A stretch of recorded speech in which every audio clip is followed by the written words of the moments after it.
So, Dr. Batra, you're still with us? Yeah, I'm here. Okay, great. After we've got another break in 4 minutes, and after that, I'd like to get into this notion of deficits going down and being followed by a recession. But what's the relationship between what's happening in Europe and what's happening in the United States? Well, we are living in a global economy, and a lot of people have, and the funds are tied up. The Americans don't have funds in Cyprus, but a lot of Europeans do, Russians do, and euro is used as a key currency.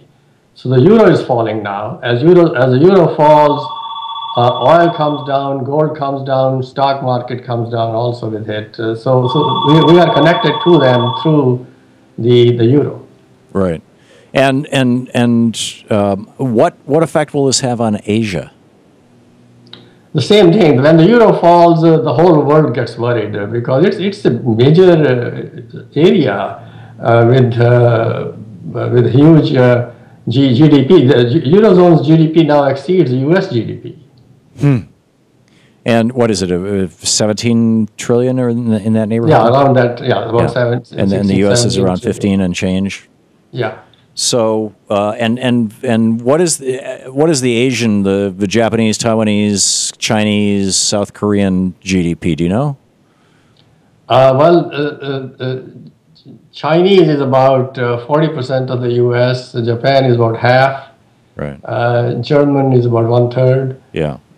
So the Asian, if you were to posit the Asian countries as a block, and certainly they're not, but that would be another, another major, another major node of this kind of thing.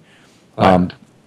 Do you think that China is in the midst of a housing boom right now? That they're in the same kind of boom bubble that we were in back in 2005, 2006? Yeah, I think that's right. The Chinese property prices are rising very fast, and their banks are also over leveraged. So they could have big problems, but they have so much money. They have, I think, $2 trillion in dollars from the United States trade surplus over the years.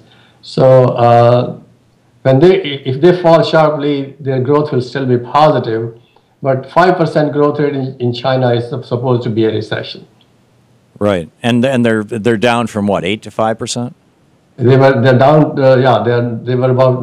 They used to be 9% routinely. Mm-hmm. Now they're down to about 7.5%.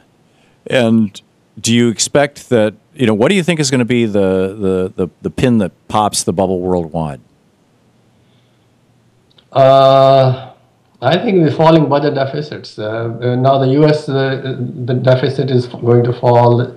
Europe's is falling already, and you can see what's happening in Europe. They have the highest unemployment rate ever since 1995. That is the year they started these records for the entire Eurozone area. So now they have the highest unemployment rate since then, and so here now the budget deficit is beginning to fall. I would say within 6 to 8 months we should see negative results here as well.